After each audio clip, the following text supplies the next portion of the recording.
Hi ಸ್ನೇಹಿತರೆ, ಎಲ್ಲ ಉದ್ಯೋಗಾಕಾಂಕ್ಷಿಗಳಿಗೆ ನಮಸ್ಕಾರ. Welcome to Arvind Nayak KSP YouTube channel. ಸ್ನೇಹಿತರೆ, ತಮಗೆ ಒಂದು ಗುಡ್ ನ್ಯೂಸ್ ಏನಪ್ಪಾ ಅಂದ್ರೆ, ಇದೇ ಫೆಬ್ರವರಿ 29, 2024ರಂದು ಕರ್ನಾಟಕ ಲೋಕಸೇವಾ ಆಯೋಗದಿಂದ ಗ್ರೂಪ್ ಸಿ ದರ್ಜೆಯ ಭೂ ಸರ್ವೇಯರ್ ಭೂಮಾಪಕರ ಹುದ್ದೆಗಳ ಭರ್ತಿಗಾಗಿ ಅರ್ಜಿಗಳನ್ನು ಆಹ್ವಾನಿಸಲಾಗಿದೆ. ಈ ಹುದ್ದೆಗೆ ಅರ್ಜಿ ಸಲ್ಲಿಸಲಿಕ್ಕೆ ಆಸಕ್ತಿ ಇರುವಂತಹ ಅಭ್ಯರ್ಥಿಗಳು ಈ ಹುದ್ದೆಗೆ ಬೇಕಾದಂತಹ ಇತರ ಅರ್ಹತೆಗಳ ಬಗ್ಗೆ ಸಂಪೂರ್ಣವಾಗಿ ತಿಳಿದುಕೊಂಡು ಅರ್ಜಿ ಸಲ್ಲಿಸಿ.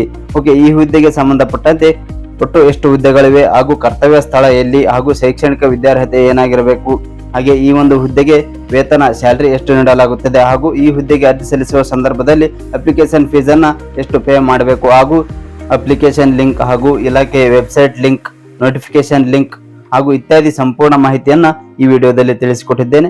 ವಿಡಿಯೋ ಸ್ಕಿಪ್ ಮಾಡದೆ ಪೂರ್ತಿ ನೋಡಿ ಹಾಗೂ ನಿಮ್ಮ ಸ್ನೇಹಿತರಿಗೂ ಕೂಡ ಶೇರ್ ಮಾಡಿ, ಅವರು ಸಹ ಈ ಒಂದು ಹುದ್ದೆಗೆ ಅರ್ಜಿ ಸಲ್ಲಿಸಲು ಅನುಕೂಲವಾಗಲಿ. ಹಾಗೂ ಇದೇ ರೀತಿಯಾಗಿ ಹೊಸದಾಗಿ ಕಾಲ್ಫರ್ ಆಗುವಂತಹ ಜಾಬ್ ಇನ್ಫಾರ್ಮೇಶನ್ ವಿಡಿಯೋಗಳಿಗಾಗಿ ನಮ್ಮ ಚಾನಲ್ ಅನ್ನು ಸಬ್ಸ್ಕ್ರೈಬ್ ಮಾಡಿಕೊಂಡು ಬೆಲ್ ಐಕಾನ್ ಬಟನ್ ಒತ್ತಿ ಅಂತ ಹೇಳ್ತಾ ಈ ವಿಡಿಯೋವನ್ನು ಸ್ಟಾರ್ಟ್ ಮಾಡ್ತಾ ಇದ್ದೇನೆ. ಸ್ನೇಹಿತರೆ, ಈಗ ನೀವು ಸ್ಕ್ರೀನ್ ನಲ್ಲಿ ನೋಡ್ತಾ ಇರುವಂತಹ ಈ ಒಂದು PDF ಏನಿದೆ, ಈ ಒಂದು ಇಲಾಖೆಯು ಹೊರಡಿಸಿದಂತಹ ನೋಟಿಫಿಕೇಶನ್ PDF ಆಗಿದೆ. ಅದರ ಒಂದು ಲಿಂಕ್ ಅನ್ನು ಈ ಮುಂದೆ ನಿಮಗೆ ತಿಳಿಸಿಕೊಡುತ್ತೇನೆ.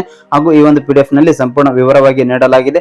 ಆದರೆ ನಾನು ನಿಮಗೆ ಸಂಕ್ಷಿಪ್ತವಾಗಿ ಈ ಒಂದು ಹುದ್ದೆಗಳ ವಿವರದ ಬಗ್ಗೆ ಸಂಪೂರ್ಣವಾಗಿ ತಿಳಿಸಿಕೊಡುತ್ತೇನೆ. ವಿಡಿಯೋ ಸ್ಕಿಪ್ ಮಾಡದೆ ಪೂರ್ತಿ ನೋಡಿ. ಸ್ನೇಹಿತರೆ, ಮೊದಲನೇದಾಗಿ ನೋಡುವುದಾದ್ರೆ ಹುದ್ದೆಗಳು ಅಂದ್ರೆ ಸರ್ವೇಯರ್ ಹುದ್ದೆಗಳಾಗಿರ್ತವೆ. ಇದು ಗ್ರೂಪ್ ಸಿ ದರ್ಜೆಯ ಹುದ್ದೆಯಾಗಿರುತ್ತದೆ. ಆದರೆ ಈ ಒಂದು ಹುದ್ದೆಗೆ ಆಯ್ಕೆಯಾದಂತಹ ಅಭ್ಯರ್ಥಿಗಳು ಕರ್ತವ್ಯ ನಿರ್ವಹಿಸಬೇಕಾದ ಸ್ಥಳ ಅಂದ್ರೆ ನಮ್ಮ ಕರ್ನಾಟಕದಾದ್ಯಂತ ವಿವಿಧ ಜಿಲ್ಲೆಗಳಲ್ಲಿ ಕರ್ತವ್ಯ ನಿರ್ವಹಿಸಬೇಕಾಗಿರುತ್ತದೆ.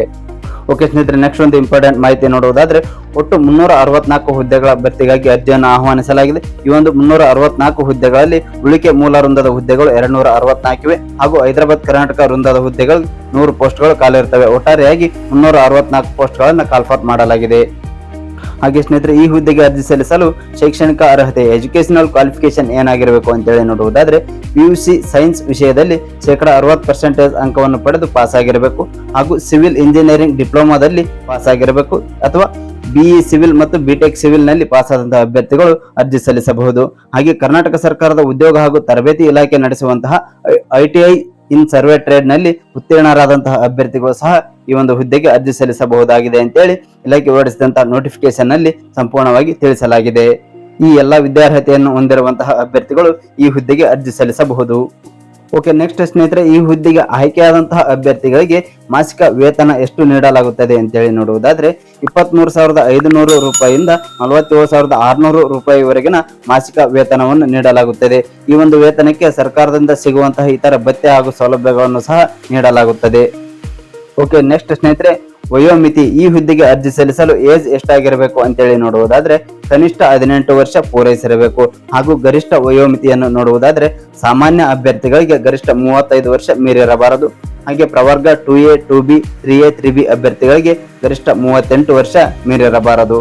ಇನ್ನು SC, ST ಹಾಗೂ ಕ್ಯಾಟಗರಿ 1 ಅಭ್ಯರ್ಥಿಗಳಿಗೆ ಗರಿಷ್ಠ 40 ವರ್ಷ ಮೀರಿರಬಾರದು. ಈ ಒಂದು ವಯೋಮಿತಿ ಒಳಗಿನ ಅಭ್ಯರ್ಥಿಗಳು ಈ ಹುದ್ದೆಗೆ ಅರ್ಜಿ ಸಲ್ಲಿಸಬಹುದು. ಹಾಗೂ ಕೆಲವೊಂದು ವರ್ಗದವರಿಗೆ ವಯೋಮಿತಿ ಸಡಿಲಿಕೆಯನ್ನು ಸಹ ನೀಡಲಾಗಿದೆ. ಅದರ ಒಂದು ಸಂಪೂರ್ಣ ವಿವರವನ್ನು ನೋಟಿಫಿಕೇಶನ್ ಅಲ್ಲಿ ಕೊಡಲಾಗಿದೆ. ಈ ಒಂದು ವಿಡಿಯೋದ ಡಿಸ್ಕ್ರಿಪ್ಷನ್ ಅಲ್ಲಿ ನೋಟಿಫಿಕೇಶನ್ ಲಿಂಕ್ ಅನ್ನು ಕೊಟ್ಟಿರ್ತೇನೆ.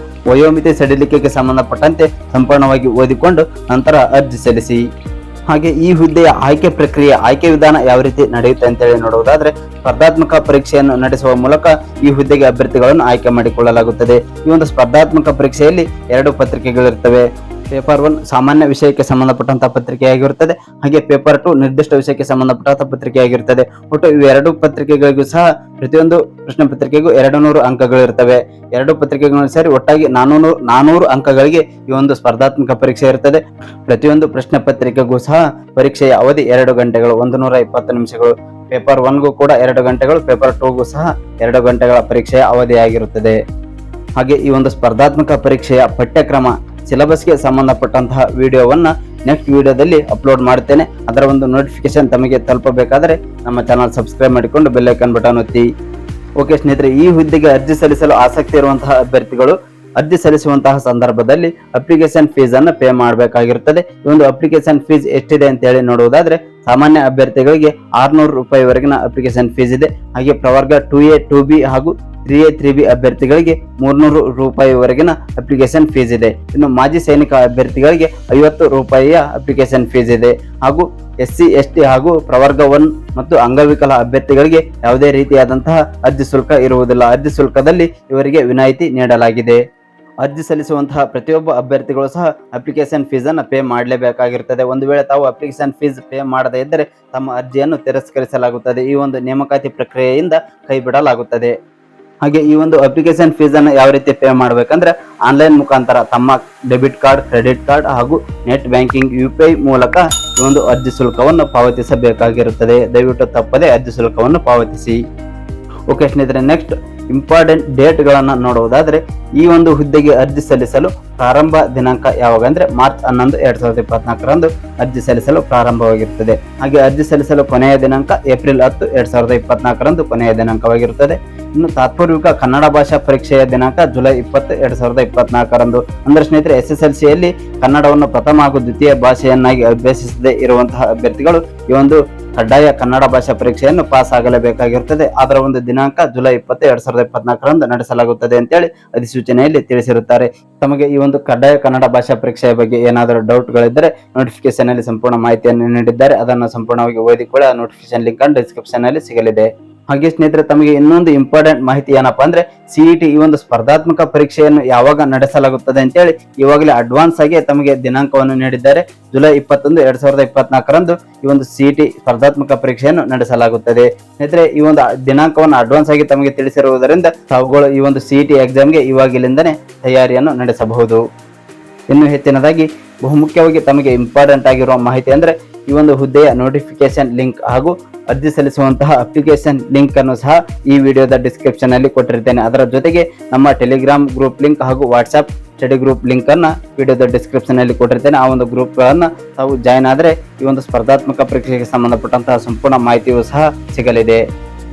ಓಕೆ ಸ್ನೇಹಿತರೆ, ಈ ಒಂದು ಹುದ್ದೆಯ ಬಗ್ಗೆ ಈ ವಿಡಿಯೋ ನೋಡಿದ ನಂತರವೂ ಸಹ ಹಾಗೂ ನೋಟಿಫಿಕೇಶನ್ ಅನ್ನು ಸಂಪೂರ್ಣ ಓದಿದ ನಂತರವೂ ಸಹ ಯಾವುದೇ ರೀತಿಯಾದಂತಹ ತಮಗೆ ಡೌಟ್ಗಳಿದ್ದರೆ ಇಲ್ಲಿ ಕೊಟ್ಟಿರುವಂತಹ ಕೇಂದ್ರ ಕಚೇರಿಯ ಮಾಹಿತಿ ಕೇಂದ್ರ ಅಂದ್ರೆ ಹೆಡ್ ಆಫೀಸ್ ಇನ್ಫಾರ್ಮೇಶನ್ ಸೆಂಟರ್ನ ಹೆಲ್ಪ್ಲೈನ್ ನಂಬರ್ಗಳಿವೆ.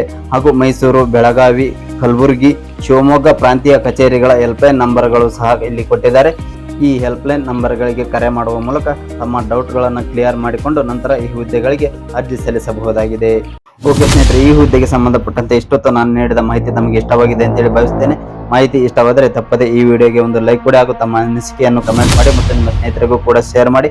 ಇದೇ ರೀತಿಯಾದಂತಹ ಹೊಸದಾಗಿ ಕಾಲ್ಫಾರ್ ಆಗುವಂತಹ ಜಾಬ್ ಇನ್ಫಾರ್ಮೇಶನ್ ವಿಡಿಯೋಗಳಿಗಾಗಿ ನಮ್ಮ ಚಾನಲ್ ಸಬ್ಸ್ಕ್ರೈಬ್ ಮಾಡಿಕೊಂಡು ಬೆಲ್ ಐಕಾನ್ ಬಟನ್ ಒತ್ತಿ ಅಂತ ಹೇಳ್ತಾ ಈ ವಿಡಿಯೋವನ್ನು ಮುಗಿಸ್ತಾ ಇದ್ದೀನಿ. ಧನ್ಯವಾದಗಳು.